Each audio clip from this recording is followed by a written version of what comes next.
नमस्कार दर्शकों, आज का हमारी चर्चा का विषय है ब्लॉक्ड ट्यूब्स। ब्लॉक्ड ट्यूब्स जो है उसका जो डायग्नोसिस है वह एचएसजी टेस्ट के द्वारा बनता है, यानी कि एचएसजी टेस्ट में हमें पता चलता है कि हमारी ट्यूबें बंद हैं।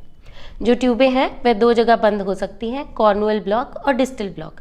कॉर्नुअल ब्लॉक यानी कि जहाँ पे ट्यूबें यूट्रस के साथ जुड़ी होती हैं वहाँ पे बंद हो सकती हैं, या फिर जो उनका फिम्ब्रियल एंड है यानी कि साइडों में वहाँ पे बंद हो सकती हैं। तो जब भी हम किसी भी पेशेंट को एचएसजी के टेस्ट के द्वारा बताते हैं कि आपकी ट्यूबें बंद हैं, उनके ऊपर एक तरह से पहाड़ टूट जाता है। उनको लगता है कि अब हम क्या करेंगे, तो इसमें अब आगे हमारे पास क्या क्या ऑप्शंस हैं। तो जो ब्लॉक्ड ट्यूब्स हैं उनमें आगे जो है हमारे पास दो ऑप्शंस होती हैं।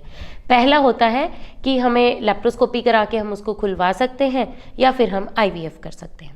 तो हम कैसे डिसाइड करते हैं कि किस पेशेंट में हमें लेप्रोस्कोपी करके ट्यूबें खोलनी चाहिए या किस पेशेंट में हमें जो है आईवीएफ करना चाहिए। इसमें दो तीन चीज़ें हैं।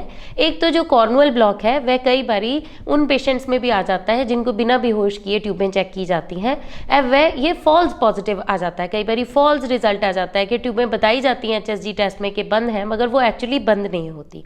ऐसे पेशेंट्स में दूरबीन के ऑपरेशन करके थोड़ा फ़ायदा होता है कि वहाँ पर कहीं म्यूकस प्लग फंसा हो तो उसको वो खुल जाता है, और लेप्रोस्कोपी करने से ऐसे पेशेंट्स को फ़ायदा हो सकता है। जो डिस्टल ब्लॉक है उसमें यूजुअली लेप्रोस्कोपी करने से भी कोई खास फ़ायदा नहीं होता। उसकी जो है और कोई रीज़न ना हो, उसके हस्बैंड के टेस्ट ठीक हों, पेशेंट यंग हो और मैरिज को बहुत थोड़ा टाइम हुआ हो, तो लेप्रोस्कोपी का ट्रायल लिया जा सकता है। जो पेशेंट्स जिनकी एज ज़्यादा है, कोई और फैक्टर है और डिस्टल ट्यूबल ब्लॉक है, ऐसे पेशेंट्स में हम लेप्रोस्कोपी करना प्रेफर नहीं करते। लेप्रोस्कोपी जो है वो 2 दिन का काम है। एक दिन आएंगे खाली पेट, उसके अगले दिन छुट्टी हो जाएगी।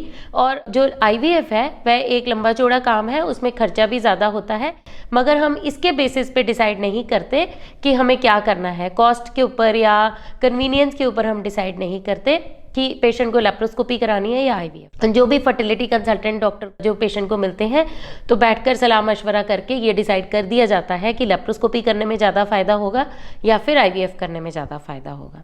फाइनली जो भी पेशेंट्स को ब्लॉक्ड ट्यूब्स का पता चलता है उनको जो है इस चीज़ को लेकर नेगेटिव नहीं होना चाहिए, इस चीज़ को लेकर एक पॉजिटिव माइंडसेट रखना चाहिए। जो फर्टिलिटी ऐसी हो जो अनएक्सप्लेन्ड हो, जिसमें पता ही नहीं है कि क्या कारण है, ऐसी प्रॉब्लम को ट्रीट करना ज़्यादा मुश्किल होता है कंपेयर टू अगर ऐसी प्रॉब्लम हो कि हाँ हमें पता चल गया है कि ये प्रॉब्लम है। तो इसके ऊपर एक पॉजिटिव माइंडसेट रखना चाहिए कि अगर मान लीजिए हमें पता भी चल गया है कि हमारी ट्यूबें बंद हैं, तो एटलीस्ट हमें कारण मिल गया है और हमें ये पता लग गया है कि अब हमें इस चीज़ को और आगे एक्सप्लोर करना है और इस चीज़ पे काम करना है। और जब हम इसके ऊपर एक पॉजिटिव माइंडसेट के साथ काम करेंगे तो रिजल्ट्स भी ज़रूर आएंगे।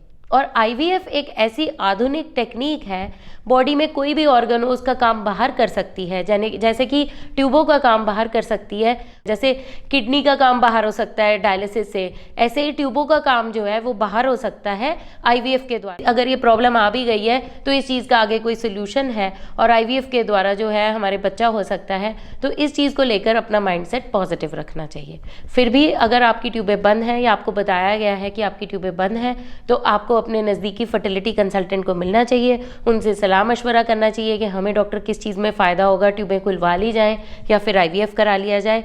जैसे भी वो आपको सलाह देते हैं वैसे ही आप आगे बढ़ते जाएं। अगर आपको इस टॉपिक पे और भी कोई सवाल है तो आप कमेंट सेक्शन पे कमेंट कर सकते हैं। आपका बहुत बहुत धन्यवाद।